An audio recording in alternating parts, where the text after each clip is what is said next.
Now, I literally just got on live. By the way, y'all like the new mic? I'm trying to find my other AirPod at the moment, but again, appreciate you all coming on today. My name is Lucas Hill of Inside the Huddle. We got a great show planned out for you today. A lot is about to go down tonight. We have one of our good buddies hopping in, none other than the great Cullen Watkins, coming on to talk some Roughnecks football. Going to talk a lot around that Houston area. Got to talk a lot about what's to expect going into year number one with a brand new GM, with brand new era of college football, or a brand new era of the UFL, and which could be the very last of the UFL from what I'm hearing around the league. But give me 1 second, guys, so I can get my other AirPod. We'll be right back.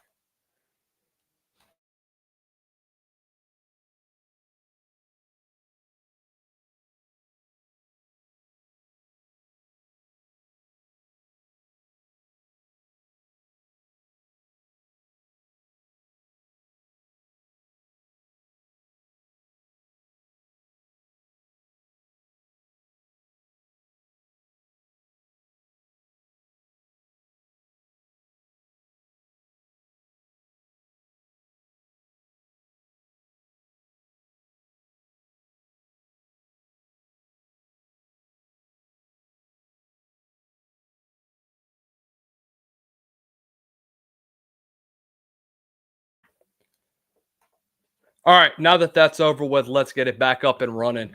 Guys, wherever you are watching, if you're watching us on X, make sure that you make sure you repost all them groups out there, as well as to go ahead and post them all to those friend groups all around your group chats on X, wherever. Make sure you repost to all your followers as well to follow along here inside the huddle.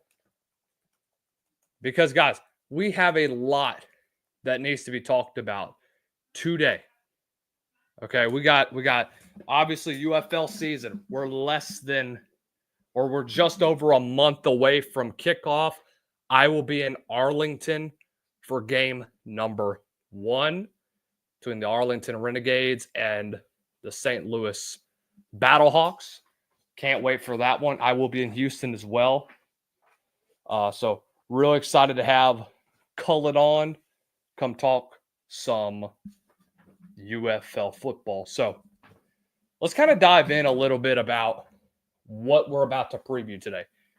Guys, so Josh Pate kind of brought this up a little bit with on his show, and he basically talked about what was to be expected in 2026 with expansion in college football. Look, it's not over with. We know that the playoff is going to get bigger. We know that there's going to be more teams that are involved in this. And look, at the end of the day, do I have a problem with it? Absolutely not. I am really excited for what's about to come to fruition with the college football playoff. Guys, you have to understand, now with this being in effect, 4 SEC teams and 4 Big Ten teams are guaranteed a spot in the playoff. But who are the 4 regulars that we could be seeing from each conference? Is it going to be Alabama? Is it going to be your Alabamas, your Georgias, your Ole Misses, your Tennessees, your LSUs? There's just so much from the SEC that you could consider your regulars in the national title hunt and in the CFP hunt. But what would you consider in the Big Ten? Well, you obviously have your Ohio States. You have your Michigans. You have every now and then maybe your Illinois, especially with Kurt Signetti there. or your Indianas with Kurt Cignetti. Maybe Illinois can crack the CFP this year. They certainly got a lot of production coming back. I would think they're a top 15 team going into 2025. Nebraska, we'll see what Matt Rule does from then on. Oregon, they should be regular contenders. Penn State. But who outside of the four teams that many people would expect from the Big Ten? And when you think of that, you're thinking of Ohio State, your Penn States, your Michigans, your Oregons. Those four are the first four that come to mind, obviously. But what about when it comes to, obvious, with everything going on around the outside of those four? Illinois made noise last year. Brett Bielema's got a great squad going out there in Illinois. I promise you, they're going to still be contenders over the next several years. You have been able to retain all of your coaching staff and all of your core pieces that are going to be back next year. Barry Looney Jr. could have gone to go take a head coaching job. I think he will be a head coach at some point in his future. Sure, I know he's 50 years old, but hey, Arkansas could be coming. Former quarterback there, former GA there, and a former interim head coach. I guarantee you, if he gets an opportunity, he may be the next in line to go take the head coaching job over at Arkansas if and when Sam Pittman does get fired. So that would be interesting to me. You were able to retain Aaron Henry and Terrence Jamison, both guys who I think are amazing, that you were very fortunate to keep alongside. And I think that there's a lot that you can build with this team. I think that there's a lot that you can potentially do, especially at quarterback. Luke Altmaier is a hell of a quarterback. Luke Altmaier is a hell of a player. I think that there's a huge upside to him that hasn't been seen in Illinois in a while. Quarterback play has not been the number one thing on Illinois' list. But when you got a guy like Luke Altmaier who went quiet through the Big Ten and really had a terrific season, if you really think about it, he really did a lot of things that many people weren't expecting him to do this year. It was really impressive, and it was certainly one that you're going to see. You're certainly going to see him be a consistent threat on a daily basis in Big Ten play going into next year. It wouldn't surprise me one bit if he's a top 3 quarterback in the Big Ten. I'm not saying he's a first-round draft pick by any means, but I do think that in 2025 and this year in college football, he is going to be an excellent role player during that era. And I think he's going to be the epitome of what brings Illinois back to their regular self, back to complete form, and makes them a consistent contender in the Big Ten. And I think if this continues, there's a lot that you can build. There's a lot that you can build in the future. So, yeah, I'm really excited for a team like Illinois.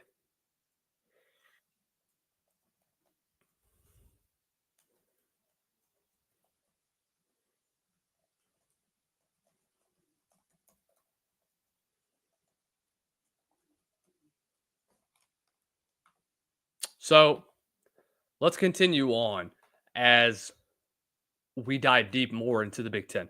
Who else could be a consistent one? Well, Indiana certainly is. You bring back Fernando Mendoza.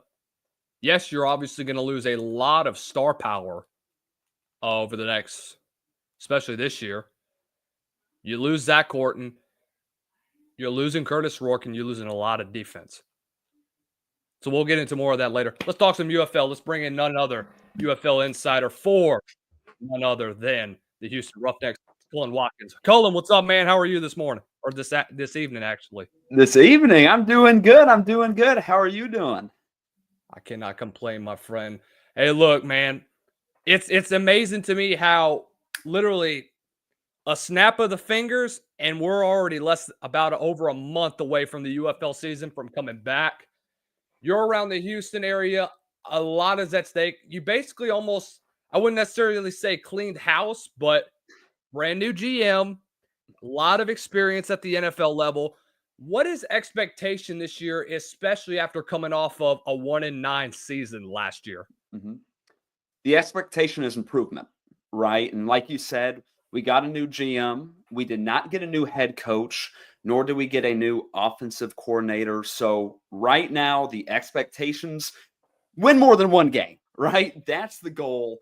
But there is a general vibe with Houston fans that this is the make or break year.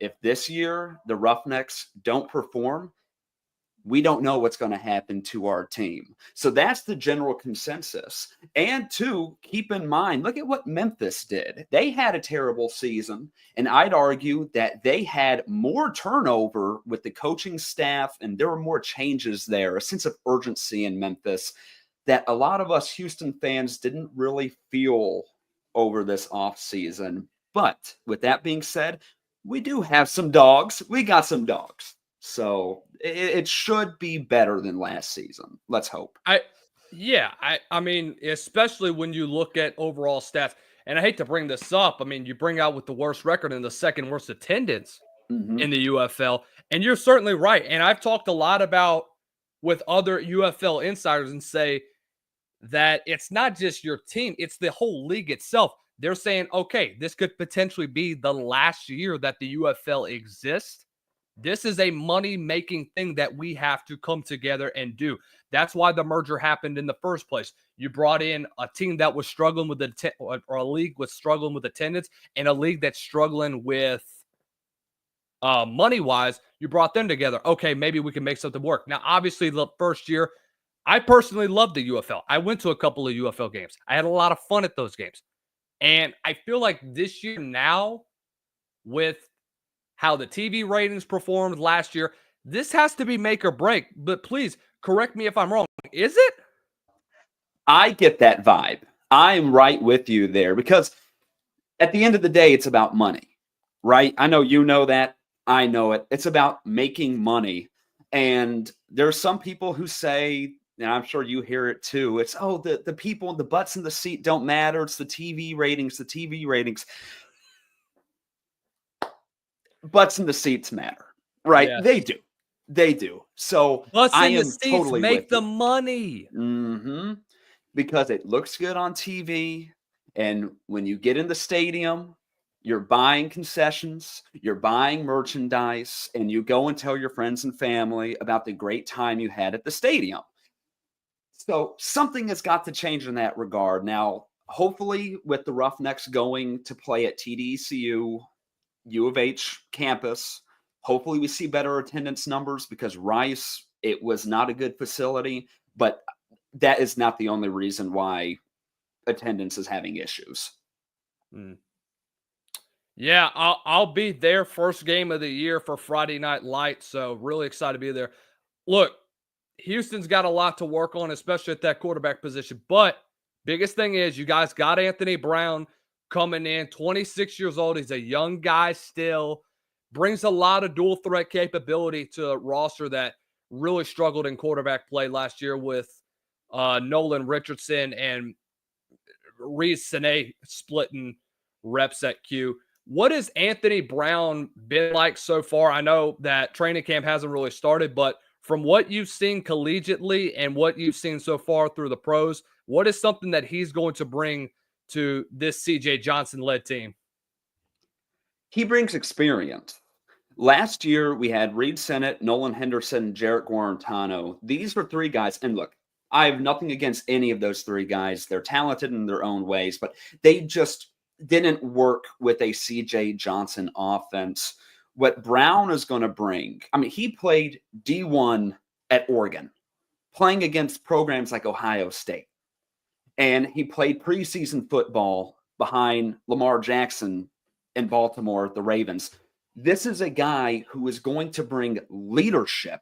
Not if you can just ignore the physical attributes. He's physically gifted. He's 6'1", so he's taller than Nolan Henderson. He's a 6'1" guy, dual threat. But even if you push all of that aside, his mental game, his ability to read defenses before the snap, I've seen so much film of him. It's amazing. He's able to identify blitzes like that. It's going to come up so handy for us this year. So just even he's physically gifted, but it's the mental part of the game. I think we're going to see that difference. He is mentally gifted in the game of football. UFO football starts 28 March 2025 says Justin Hall is a beast still for Houston. Excellent receiver. I'm literally just pulling up. He's a slot guy, but the guy is quick whenever he gets out of his break. And I think that's what's so great about him. They're expanding two teams next year. What do they mean by that one? There's rumors that Seattle's right. They're going to add Seattle and maybe some other place, but I'm not going. I'll see that when it happens. Do they expand in New Orleans again? I'd be down. I would love to have a New Orleans Breakers Houston Roughnecks rivalry. I would love to have that. And I think what's so good about that is just that's what you bring, because this is so much more than just a one league. This is a league that you can go back to the 80s, and then you go back to the WWE years with the old XFL in the 2000s. And that's the one thing that you love is the old rivalry. It just never leaves a fan base if you're a fan of spring football. So back to your current GM now. I mean, this is a guy that is all about Houston. He was a former Roughneck in the 80s. I think he was in the XFL. I could be incorrect, but this guy screams spring football. He screams a Roughneck. Just talk to me about the experience level of Will Lewis and just what he has done so far during this offseason as the GM. He's cleaned house. Like you said, I mean, he really came in and he's making this team what his vision is, and I applaud him for that. There's a lot of guys who were good last year who are not on this team anymore. Guys like Chris Odom, guys like Mark Thompson, who were sort of cornerstones to the team last season that Lewis and Johnson just said, yeah, we're moving on. So I really like that he's crafting this team the way he wants it. I have a lot of faith in him. My biggest worry still is the coaching staff, because you can have great players, but if the coaching is not there, you're not getting everything out of those players. But when it comes to just player selection, I think Will Lewis has done a fantastic job so far. I mean, he has really cleaned house. What do you think of Damon Arnett coming to Houston, bringing experience at that DP position, former first-round draft pick? This is what the UFL is all about. It's all about, this guy's a first-round pick. Got in some trouble, but hey, that's right. This is a second chance for you to show who you are, for you to prove yourself. And I expect him to sort of fill in a spot like Reuben Foster for us last year was. He was our guy on defense. He was our guy. Now, I don't believe Reuben Foster's on the team anymore, but we got him now. So I really think Arnett is just going to be – he's going to be locked down. I mean, he was a first-round pick for a reason. That's the way I'm looking at it. And right. He plays the ball so well. Looking at his stuff at Ohio State, he played the ball so well, especially in the end zone. So he's going to come up huge for us. Oh, I'm so excited we got him. Like you mentioned already, you talk about guys that are just basically cornerstones like a Reuben Foster was last year. Damon Arnett just screams that for me. And there's so many guys around the UFL that are going to be like that. You look at DeAndre Baker, who is at DC right now. I think he's going to have an opportunity to be that guy out in DC. And look, the atmosphere in DC, UFL fans, help your boy out and get me to DC. I got to go check out the atmosphere, and I got to go check out the Beer Snake. Anyways, but yeah, Arnett is just one of those guys. He was a solid corner. There's a reason why he's a first-round draft pick and why he was one of the best corners coming out of the 2020 NFL draft. Just his footwork and chase or big play capability. Basically, you can put him on an island. he's going to win every time, and a Q is not going to want to throw his way. By the way, UFL football says it's confirmed 2 teams for 26, no location confirmed, but the league announced expansion for 2026. So it's still a make or break year. Nothing, it's confirmed, but we'll see what the future of the UFL holds. But opening game against St. Louis, you're obviously going up against another franchise that struggled last year with Anthony Becht and company, who just fell a little short in the conference finals. This is the team that cleaned house too. No more A.J. McCarron, a brand new defense. Realistically, going into Friday night, what is something you're wanting to see from this Roughnecks team opening day once they take the field? I'm wanting our offense to know who they are. First game against the Battlehawks. No longer, because I remember the excuses last year. It's like, oh, Coach Johnson, he has a new team, new personnel. It's the first season yet. No more of those excuses anymore. I want this offense to go out. We know who we are. We know we're not an air raid offense. We know we're not a run and shoot offense like the Roughnecks were in the past. Use Justin Hall and run the football. And let Anthony Brown do his thing. Don't try anything crazy. That's all I ask for week 1. Don't do anything crazy. Because the Battlehawks, like you said, they're going to be in a similar situation. We have home field advantage. So just know your role. Know who you are as a team. And we'll succeed. Look, I know who CJ Johnson is. He's been around the New Orleans area, which is where my state is. Guy's a heck of a coach. Former receivers coach with the Saints, won a Super Bowl. He's got a national championship. Here's a guy that coached Andre Johnson. Here's a guy that coached many first-round receivers while he was at Miami. Here's a guy that was that coached guys at the next level with the Saints, like a Lance Moore, like a Marcus Colston, guys that basically were nobodies on that Saints roster and turned them into the weapons that Drew Brees was able to throw the football to. And without that, you don't really have an offense like that. Former Tulane head coach. Like, he's been around the South majority of his career. He's from LaPlace. So I know him fairly well from his experience in the New Orleans area. I think the biggest steal in what you guys got as a coaching staff, Tom Cable as your run game coordinator. I have loved Tom Cable as a longtime O-line coach. He is a Raider true and through. I love what he brings to this offensive line. What's the running game going to look like with him as your run game coordinator as well as your offensive line coach? I agree with you. I'm super excited about that pickup for the coaching staff. And this run game is going to be crucial. We had no run game last season. We had Mark Thompson, but he was injured more than half the time, and it did not work. I have one name for UFL fans to watch this year when it comes to the running game for the Houston Roughnecks, and that's Kirk Merritt.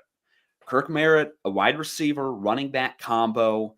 I'm expecting him to take the reins in the running game. Coach Johnson has already said a lot of great things about him.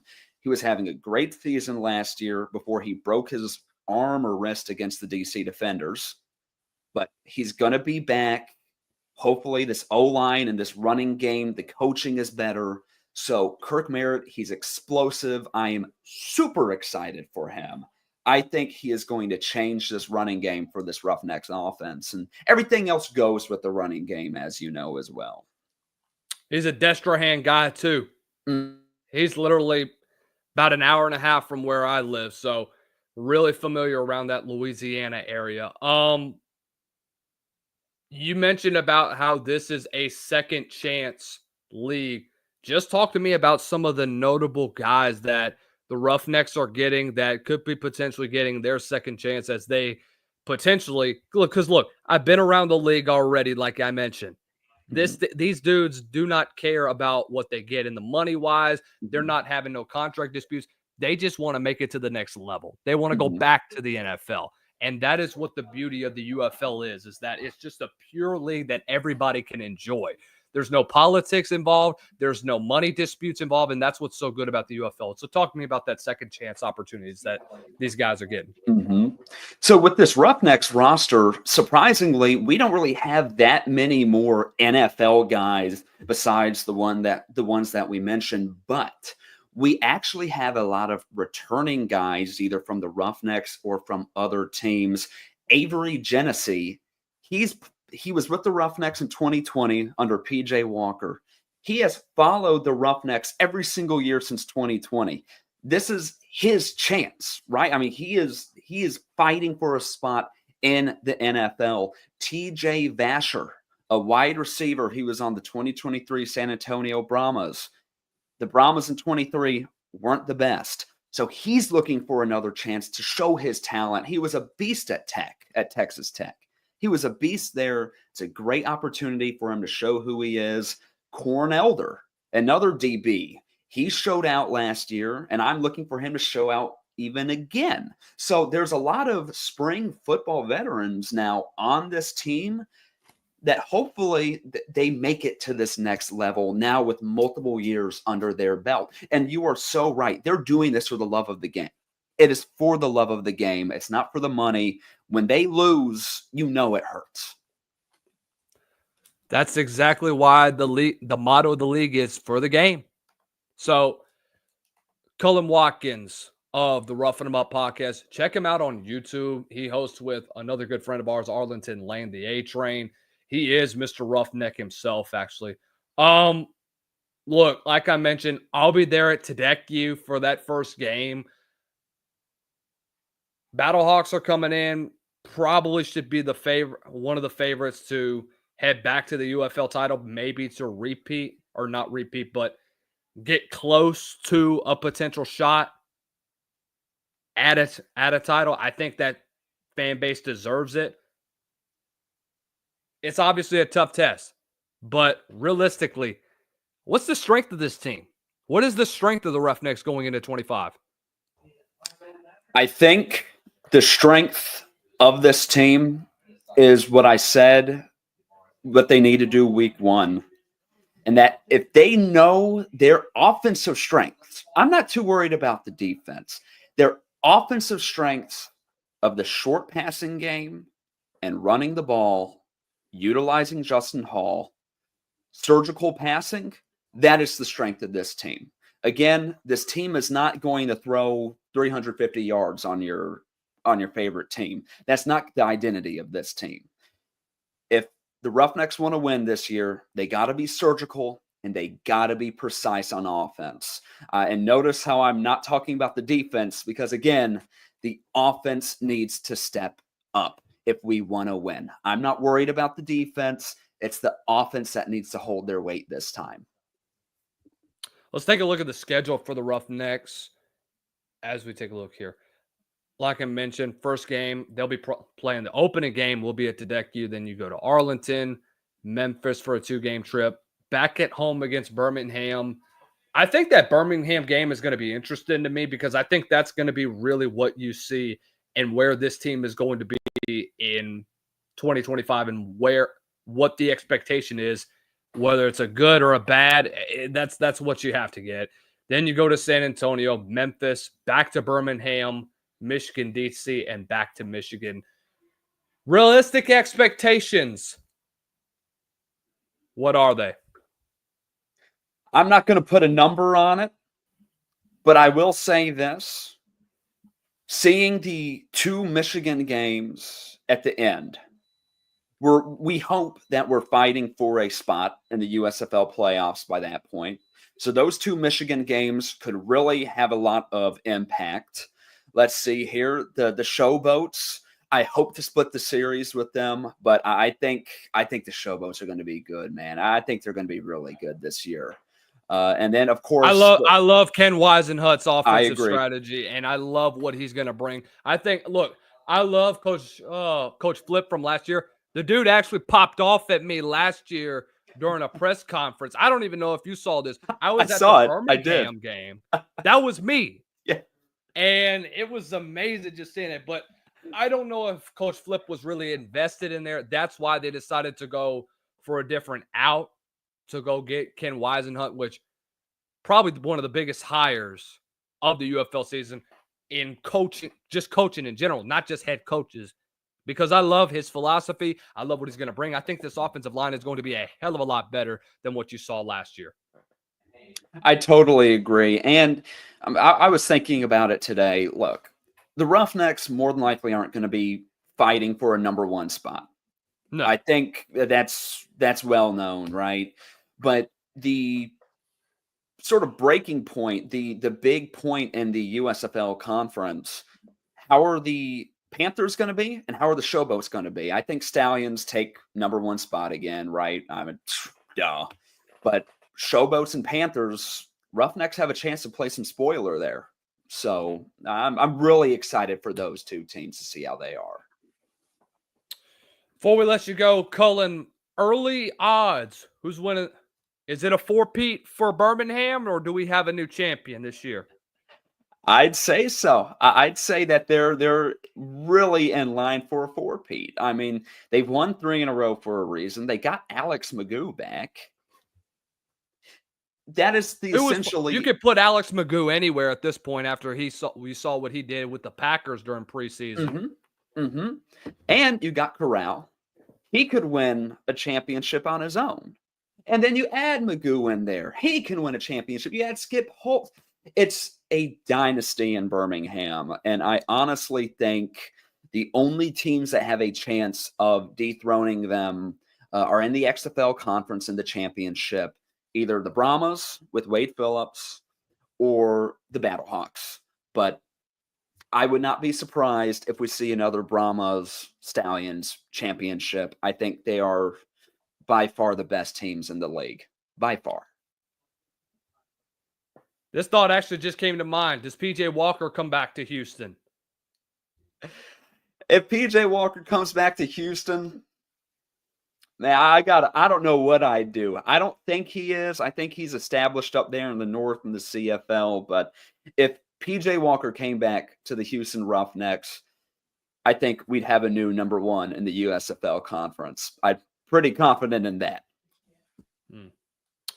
Cullen Watkins of the Rough 'em Up podcast. By the way, UFL fans, I'm going to be at that opening game on Friday, March 28th between the Houston Roughnecks and St. Louis Battlehawks. You can catch that game Friday night, the opening game of the UFL season. Excited to get down to Tedecue, chop it up with some fans, chop it up with some of you guys. Cullen, been an honor having you on the show, man. Y'all check out Rough 'em Up podcast over on YouTube. They got some great stuff going on. Also, check out the United Football Media as they are part of that as well. Cullen, take care of yourself, brother. Have a great rest of the night, and we'll see you in just over a month. Of course. Thank you so much for having me. Cullen Watkins joining us once again here on Inside the Huddle. Been always a pleasure to talk to him and talk some Roughnecks football, man. All right. Let's talk some more about what we were talking about earlier with the Big Ten. Look, Indiana to me, look, I don't know what to expect from Houston this year. I think it's going to be just one of those years. I don't really know yet of what to expect from them because of what they have this year and because of how rough it has been recently in Houston. You know, it's definitely one that you want to see at the end of the day, but I don't know, man. We will have to see at the end of the day. All right. Let's get into some more. By the way, Anthony Brown looks exciting from UFL football. Yeah, he does. Oh, yeah. I watched him at Oregon, by the way. Guy was a monster. Guy was probably one. It sucks that Browns got slapped in between Vernon Adams or basically in between Marcus Mariota and then the Bo Nix era, and then kind of meshed it all together. Or the Justin Herbert / Bo Nix era. All right.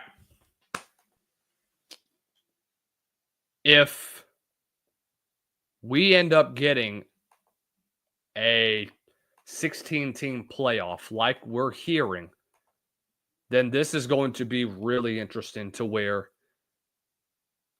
the UFL or where college football is going to be. Because like I mentioned, you're going to see more Cinderellas come out. So now with that being the case, do you still have your top 4? I would try to get rid of it. I would try to make this like an expanded bracket. What are you going to do? Your top 8 on each side? So instead of 12, I think you have to have your top 8 get a home field advantage, and then the bottom, your 1 versus 16s, 2 15s, just like an NC2A tournament bracket. I think that's exactly how you need to set it up, and I think it's reasonable that you set it up like that. I think it makes sense that you set it up. And so, look, at the end of the day, guys, whatever happens, happens. But don't go after me on X or on and say that I'm wrong for that. I don't know, man. We'll just have to see. All right, I'll be right back. I'm about to use the bathroom. We'll see you guys in a little bit.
All right, nerds, my bad.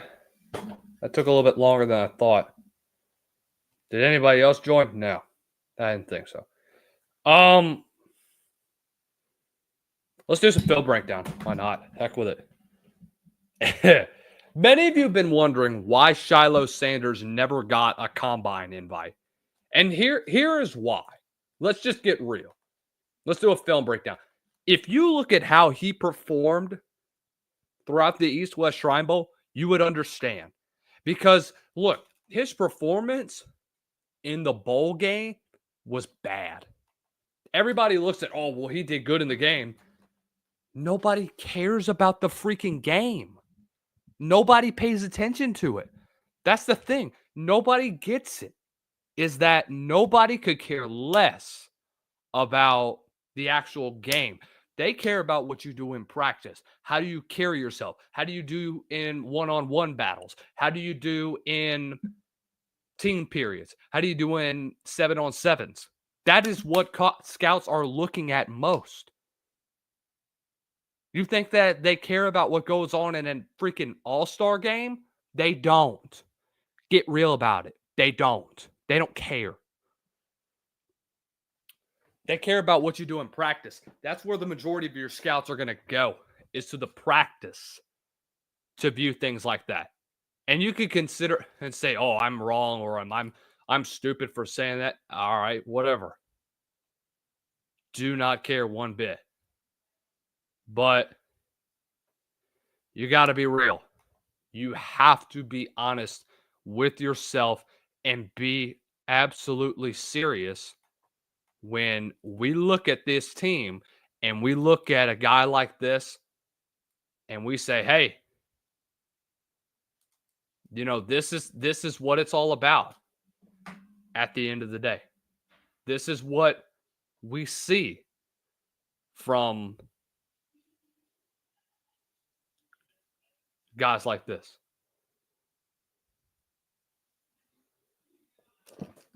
You know? So that's just the reality of this.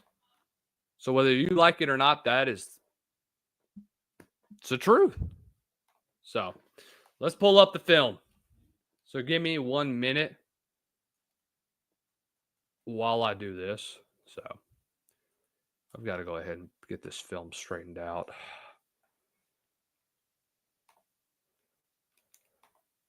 And I love doing this. I really do. I love doing these film breakdowns. I have a lot of fun with these, and I hope you guys enjoy it too. Because this is what it's all about. You know, it's just getting in the room and breaking down film by film. All right. So let's get this thing started. Let's start off with day one. All right. This is safety going up against linebackers. This is where the disaster really starts for a guy like Shilo Sanders. All right. And I'm telling you, we're not being objectively biased. We're telling it how it is. So here we go. Let's start it off. Here he is at the bottom. Let's get our little draw up here. All right. So we're going up against a tight end. First play, first actual rep.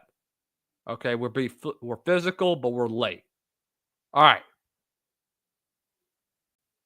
My first thing whenever I'm a scout and I'm looking at this and I'm like, what the hell is he doing? First of all, why is he allowing him to close in? And look,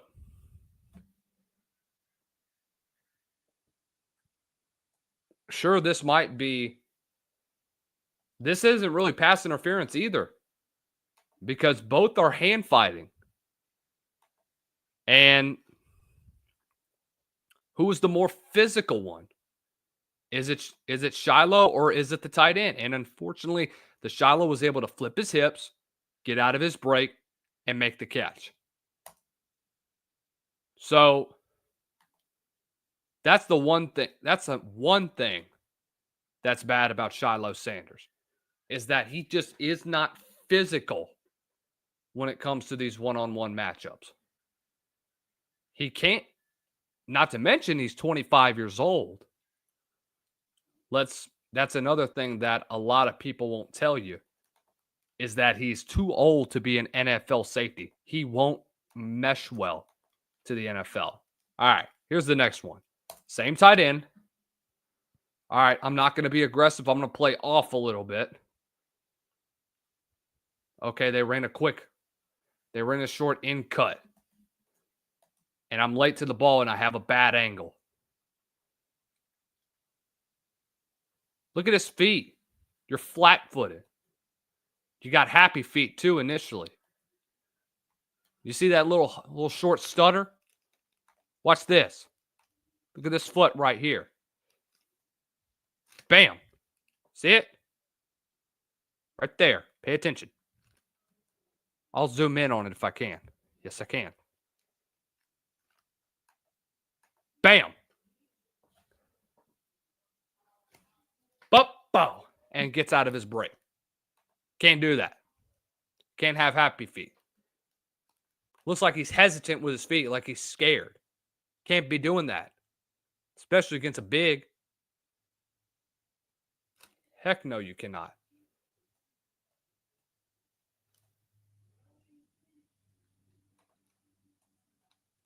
He can't even get over the top. That's what's bad. It's just that. So that was a common factor of what we saw with Shilo Sanders. Is just he's not physical. His footwork is don't even get me started on it. All right. These in cuts, bruh. These out and ups. So he's seen first couple plays. One's a slant. One's a quick out. One's a quick in cut, in route. Then we're going to run an out, in. Now he's already committed to that. Now this is where we flip our hips and try to get back. Now he does a decent job, but at that time, he's just too late. You cannot give up that much leverage. He's just so awkward when he backpedals too. Normally, especially when you're playing a zone like this, you don't want to give up that much room because of that. There's way too much. There's not enough separation for Shilo to work. He's right here. We need to be right around here so that when this happens, if we do, we can get back in our break and we don't get outran by a tight end. But look, we're going through almost every rep of Shilo Sanders. And we're breaking down why he ain't going to be a draft pick. I'm just giving you a few pieces of what's not that great about him. All right, this is him on the opposite side of the field. We're going to do the not the end zone cam, but the up front cam because it's a somewhat better look. He's still awkward. His footwork is still awkward. But look at how much space he's given up. But he just drops it. So, not really a whole lot you can say from there. But that was what Shilo's biggest problem was majority of the afternoon or majority of that practice. Just had an inability to get off the ball. So here he is again going up against another tight end, hoping he can get something going. See, he's not even out of his stance yet. This is what's bad. Is that he's not even out of his stance. He's just sitting there. Feet aren't moving. Feet are moving. Again, happy feet. We commit instead of giving ourselves enough space. He tries to be physical again with a tight end, and he gets beat. You cannot have that at the next level.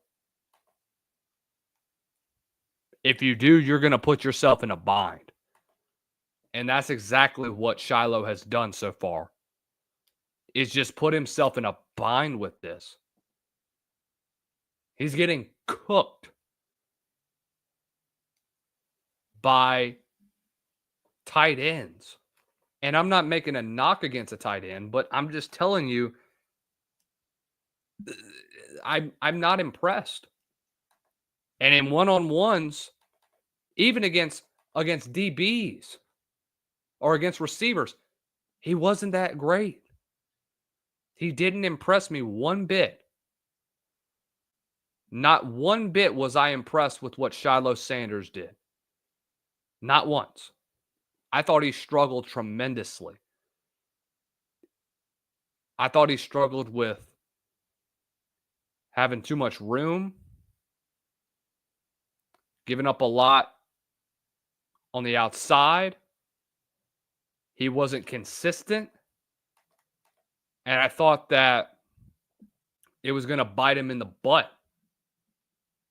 I thought it did bite him in the butt, actually. Especially when you had that. And it's what's going to kill his draft stock is because of this. He's not running with the ones. You know what he's doing? He's running with twos in the Senior Bowl practice. That's not what an NFL play. That's not what a typical NFL safety is. So it's just so frustrating to me. All right, here we go again. This time it's a somewhat better route, but still, he tries to be physical with a tight end, and you can't. The only ones that you can really see be physical with tight ends is a linebacker. He's not a linebacker. He's just not. Boom, overthrown. You still got your butt handed to. So that doesn't really matter. I guess I was just expecting more from Shilo Sanders, and we got bare minimum of what he can really do. Because he's just not that good. And it's not just those. Here's one with a DB or with a receiver. This is bad. Boom. Immediately, he gets beat off of initial jump. What I don't like from this receiver, though, is that he took a step back from here. Let me just show you. Look at his feet. You would like to see this receiver take a step forward. But what he does, he takes a hard step to the side, which it doesn't really matter much. But at the next level, I do want to see this receiver try and take a hard step up field if he wants to make a move like that. All right, let's continue on. Good route. Got him stutter stepping, and he's just lost in his tracks, and he has to try and make up ground, and he can't. And look, I was talking to somebody, and I said, hey, Shiloh's not going to get drafted. And they was like, he is because of his last name. I said, I promise you, if he isn't the son of Deion Sanders, he ain't coming on my team. He isn't going on an NFL roster. Do I think he can build up to be a special teamer or a practice squad guy? Yes. Do I think he is an NFL safety? Absolutely not. You are 1,000% crazy if you think that's the case. You are 1,000% ridiculous if you think that he's an NFL safety.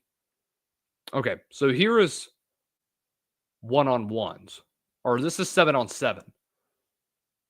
So finally, we get to the period where we do 7-on. I'm waiting to see where Shilo is. See if when and where he will be in the game.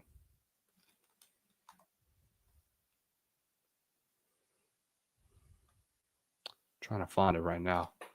All right. Because let me just tell you, it was a rough one for Shilo, bro.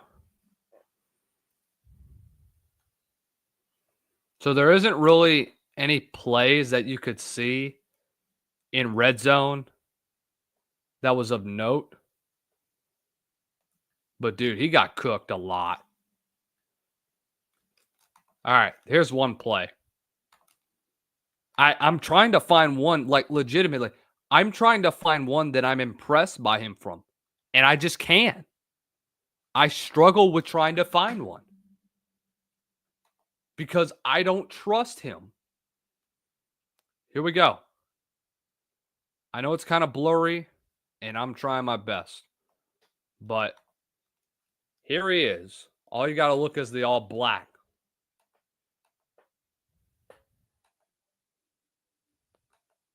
Boom, we're playing zone.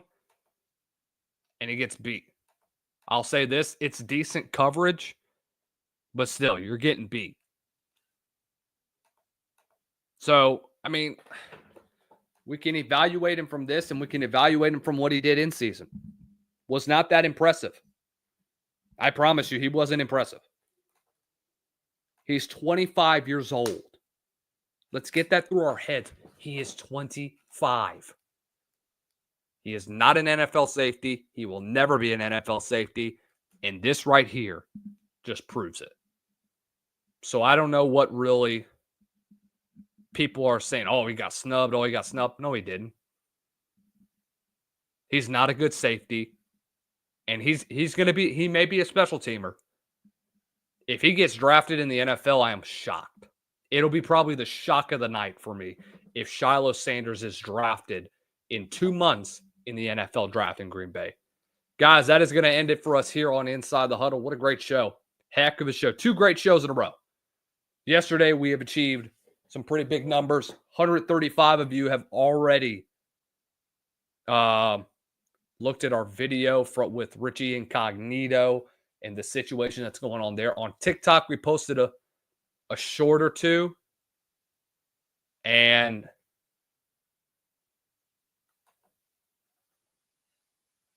we've achieved over 1,600 views. And it is impressive that we've been able to do this. We're closing in on almost 2,000 views. I'm hoping we can get that by tomorrow morning. If so, that is a great thing. But guys, thank you for the continued support. Thank you for the continued love.